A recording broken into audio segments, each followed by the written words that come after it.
Operation సింధూర్లో దేశ రక్షణ కోసం ప్రాణత్యాగం చేసిన అమర జవాన్లకు శనివారం భారత సురక్ష సమితి ఆధ్వర్యంలో తహసీల్ చౌరస్తా వద్ద ఘనంగా నివాళులర్పించారు. ఈ సందర్భంగా సమితి సభ్యులు అమర జవాన్ల చిత్రపటాలకు పూలమాలలు వేసి 2 నిమిషాలు మౌనం పాటించి త్యాగాన్ని స్మరించుకున్నారు. ఈ సందర్భంగా చిట్ల గంగాధర్ మాట్లాడుతూ దేశ సరిహద్దులను కాపాడుతూ తమ ప్రాణాలను అర్పించిన సైనికుల త్యాగం ఎప్పటికీ మరవలేందని, వారి సేవలు దేశ ప్రజలకు ఎల్లప్పుడూ స్ఫూర్తిగా నిలుస్తాయని అన్నారు. అమరవీరుల కుటుంబాలకు ప్రగాఢ సానుభూతిని తెలియజేస్తూ దేశ రక్షణ కోసం నిరంతరం విధులు నిర్వహిస్తున్న సైనికులకు సంఘీభావం ప్రకటించారు. కార్యక్రమంలో రాష్ట్ర ఉపాధ్యక్షులు ఎస్ఎస్ రాజు, కౌన్సిలర్ అరవ లక్ష్మి, సింగం గంగాధర్, చిట్ల గంగాధర్, వేముల పోచమల్లు, నారింజల శ్రీనివాస్, వేముల దేవరాజం, కట్ట రామకృష్ణ, ఎడమాల వెంకటరెడ్డి, కొత్తకొండ బాలన్న, కుక్కల ఆంజనేయులు, సిరిపురం గంగారాం, బందుకూరు శ్రీనివాస్, కస్తూరి శంకర్, జానయ్య, అనుమల్ల భుజంగం తదితర నాయకులు పాల్గొన్నారు.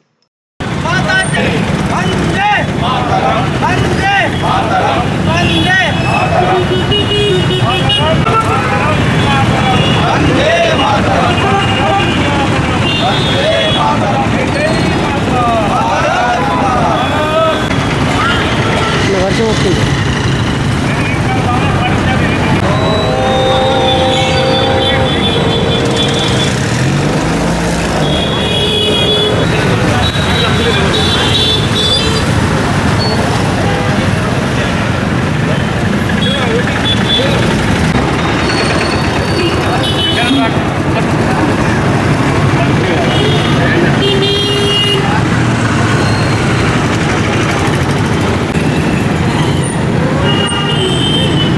ఈరోజు భారత్ సురక్షా సమితి రాష్ట్ర ఉపాధ్యక్షులైనటువంటి ఏసీఎస్ రాజు గారి ఆధ్వర్యం లోపల గత సంవత్సరం 2025 లోపల ఆపరేషన్ సింధూర్లో చనిపోయినటువంటి 6 వీర జవాన్లు సైనికులు ఎవరైతే ఉన్నారో వాళ్ళు మరణించినట్లుగా, ఆపరేషన్ సింధూర్లో మరణించినట్లుగా నిన్ననే కేంద్రము ప్రకటించినటువంటి నేపథ్యం లోపల వాళ్ళ 6 కూడా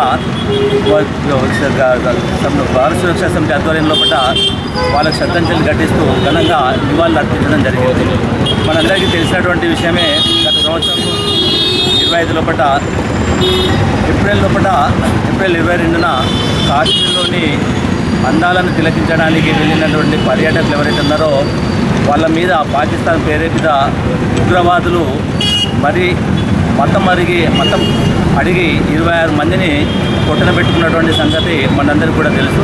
దానికి ప్రతీకారంగానే భారత ప్రభుత్వము మే 1వ వారం లోపల పాకిస్తాన్లో పుట్టినటువంటి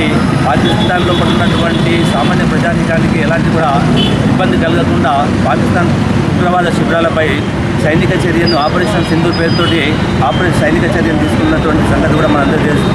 ఈ ఆపరేషన్ సింధూర్ లోపలనే మనము 6 వీర జవాన్లని కోల్పోవడం జరిగింది. అందులో 5 ఆర్మీకి చెందినటువంటి వాళ్ళైతే, ఒకరు ఎయిర్ ఫోర్స్కి చెందినటువంటి వాళ్ళు. సో వీళ్ళను త్యాగాలను గుర్తించే కేంద్ర ప్రభుత్వం కూడా వీళ్ళు చేసినటువంటి వీళ్ళ యొక్క అసమాన ధైర్య సాహసాలను, వీళ్ళ యొక్క త్యాగాలని గుర్తించే కేంద్ర ప్రభుత్వం కూడా వీరికి జాతీయ స్థాయి లోపల ఉన్నత పురస్కారాలను కూడా ప్రకటించడం జరిగింది. సో మనము సైనికులు వీళ్ళు చేసినటువంటి త్యాగాలు, మనకు దేశం లోపల మనము ఎవరినైనా గౌరవించుకోవాలంటే మనం ఇద్దరే. లాల్ బహదూర్ శాస్త్రి మాజీ ప్రధాని కూడా జై జవాన్ జై కిసాన్ అని చెప్పి అన్నాడు.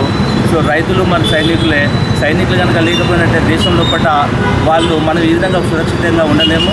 సో దేశం లోపల అంతర్గతంగా కానీ బహిర్గతంగా కానీ ఏ సమస్యలు వచ్చినా కూడా, ఎలాంటి ఉపద్రవాలు ముప్పు ఏర్పడినా కూడా మనకు రక్షణ కవచంగా 140 కోట్ల మంది దేశ ప్రజలకు రక్షణ కవచంగా నిలిచేది. సో దేశాన్ని ఎల్లవెల్ల కాపాడేటువంటి వాళ్ళు ఎవరైనా ఉన్నారంటే వాళ్ళు సైనికులే. సో వాళ్ళ త్యాగాలను స్మరించుకుంటూ ఈ కార్యక్రమాన్ని నిర్వహించడం జరిగింది.